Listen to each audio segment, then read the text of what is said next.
Marching to the beat of your own drummer. Well, now we're going to get some beats. And we're going to get these guys who kick-started their way to killing it. And so I'm really psyched to have you here. Also, congratulations on getting married. He got married. Thank you. Slacko. I got a sister-in-law. Yeah, nice. Yeah. And here you go. All right. Tenotion Slacko and Ian on drums. Thank you. Thanks, Seth, for having us. We're excited to be here. So I'm Tenoch. This is my brother, Tlakael. Tlakael is the inventor of sensory percussion. So, we started working on this about a year and a half ago. We were both kind of decided that we didn't want to look for jobs and wondering what to do. And he had this idea that was bouncing around in his head, and so we went for it. And we had a Kickstarter this summer that went pretty well, and so now we're kind of finishing up development, and we hope to ship in January. But Slackout's going to talk a little bit more about kind of what the idea is behind the product, and we have the great Ian Chang here. He's known for being a third of the band Sunlux, and they they released a great album this summer. You should check it out if you haven't. But so we're excited to be here and looking forward to your questions, and come find us afterwards if you want to talk. Hey guys, so I'm just going to talk a little bit about the inspiration and the specifics of what sensory percussion is. So I've been a drummer for a long time. I switched from jazz to indie rock somewhere circa 2004-ish, and I started trying to incorporate electronics and things into my set in order to approximate what we were doing in the studio. It's a common problem. You go into the studio, you have all these tools at your disposal to create new sounds and layer sounds and do all these things. And then you're tasked with figuring out how to do it live. And I use triggers, I use SPDSs, all the tools that are available to drummers. And they fell pretty far short. I got pretty tired of it after about a year. So I then went back to school and figured out how to program and do some other things. And it became very clear to me how I knew the why, and I knew what I wanted to do, and I figured out how to do it. And what it is, sensory percussion, is a bridge between acoustic and digital. So what it does is it's hardware and software, and it listens to the acoustic qualities and sounds of the instrument you're playing, and it's able to translate them into control signals to control any computer process, or any process really at all, lighting, whatever it is that you want. And it's totally programmable. You can do whatever you want with it. It recognizes, so let me back up a little bit. An acoustic drum is an entire world of sound.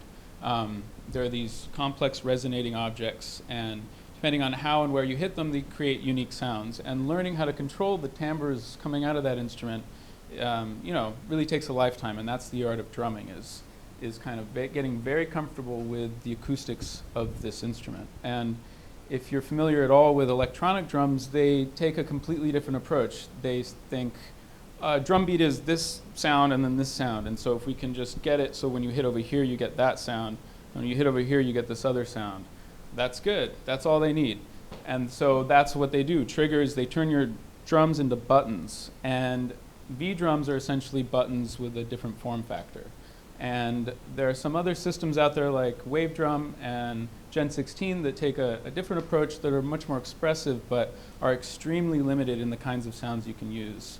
You're limited to what's hard-coded in the box. You can't use your own sounds. You can't control how they sound, how they're manipulated, anything. So this system allows you to turn your own instrument and your own playing into a very expressive controller for controlling anything you want. So the software right now is a little unfinished. We're still working to ship in January.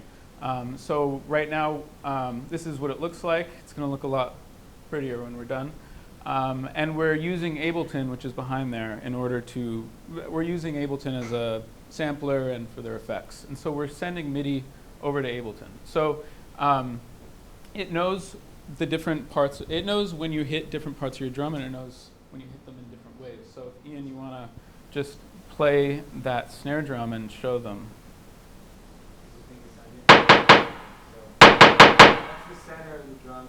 It's like primarily sounding as we move to the end.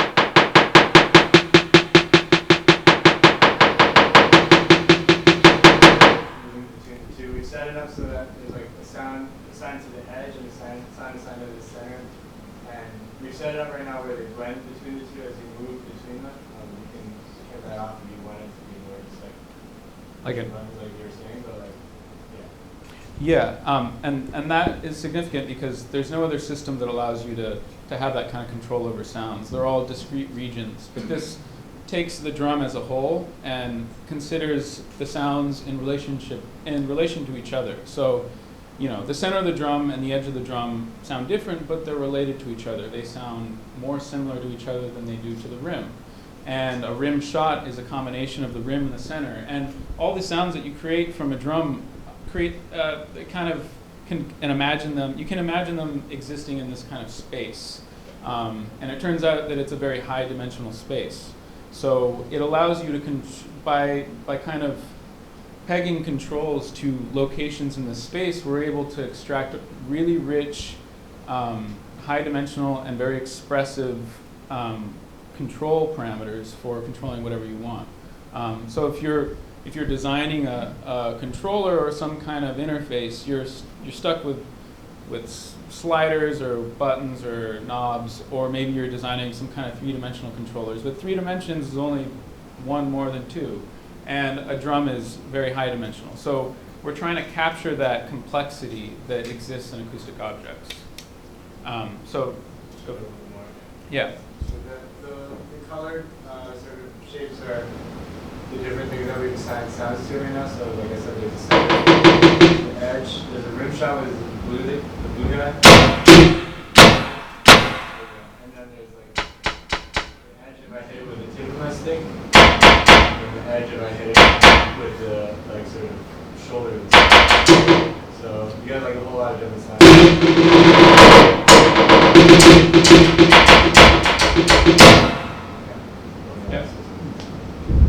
Yeah, and you'll notice that those 3 pads are lighting up when he hits one. That's because we've turned blends on for them. You can have them as discrete regions if you want, but by blending them, you kind of recreate the kind of continuous expressivity of the real drum.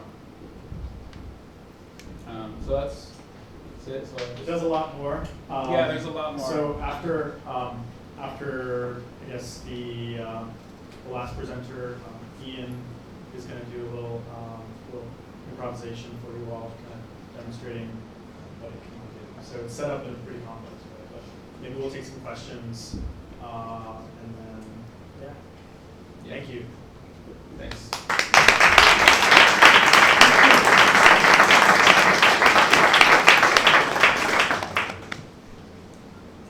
It's hard for us to see you, so just shout out. I think I see you. How'd you guys handle vibration versus like acoustic sound? Do you use like piezo sensors, or how do you structure that? That's a good question. So we design highly specialized sensors for any like standard drum set drum. So with metal rims and also bass drum. And it's a combination of sensors, and it's designed to cut off ambient sound and just get the direct vibrations happening on the drum. The system's designed to be used on stage with like, big monitors and yeah. I took it on tour on a kind of experimental house tour, and there were giant subs under the stage, and everything was super loud in it, and it worked fine. There's also some features built into the software to take care of. If you hit the bass drum really hard, the other drums will vibrate sympathetically. So we have some extra features that allow you to kind of, since the snare drum is listening to all the sounds on the snare drum, it can recognize the bass drum because it sounds differently itself sounds. So you can train crosstalk out of the system in that way. And then anything that's actually connected to the system can be kind of intelligently canceled out in crosstalk. Yeah. What's the actual pad on the snare drum? Oh, it's just a mesh head. So I mean, you can use it with a normal head, and then you can use these triggers on the table. Does it go underneath the head, the sensors? The sensor, it's like clipped onto it, and it's on top. I guess the sensor part of it, it's sensing on the top of it. So playing it feels just like a real drum head? I mean, no, mesh heads don't really feel like real drum heads, but like the Well, mesh that's a- head isn't that's part of a the mesh. product, I guess. Yeah. That's a mesh, I can't see it from Yeah, here. It's a mesh head, but I guess it'll. What I'm saying is like it works on any surface. So I've used it on a normal drum, which obviously feels like a real drum, but you can kind of use it on whatever you want. You can use it on a table or a box. Yeah, drums have very nice acoustic quality, so you get a lot of control out of a drum just because it's designed that way to sound. I don't know who I'm looking at, but okay.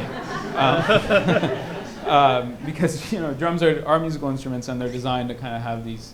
They have very nice quality. So the drum ends up being a very good controller for this kind of system because you get all these nice ranges out of them. I was just chasing the feel. Oh yeah, whatever your drums feels like, that's how it feels. Yeah, you can flip it onto your drum. We're using mesh today because I feel like it shows it's like more obvious what's happening, but it's not like a basic drum.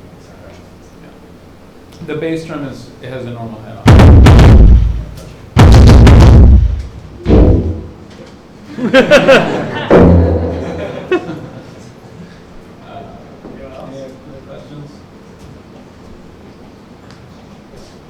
So are you using the brightness of the sound as your blending control, so like a spectral centroid or something like this? It's kind of abstracted timbre. It's not like it's not any one of those typical features that you might read about. It's kind of proprietary. But yeah, we're listening to ostensibly it's timbre. So that's the spectral structure, more or less. Over there. Yeah. Is it compatible with software beyond Ableton? Yeah, so we're not actually, it's not loaded within Ableton. It's loaded as a standalone, and you can bus the MIDI to wherever you want. So you'll see that here, am I gonna, you hold it? Oh, that's fine.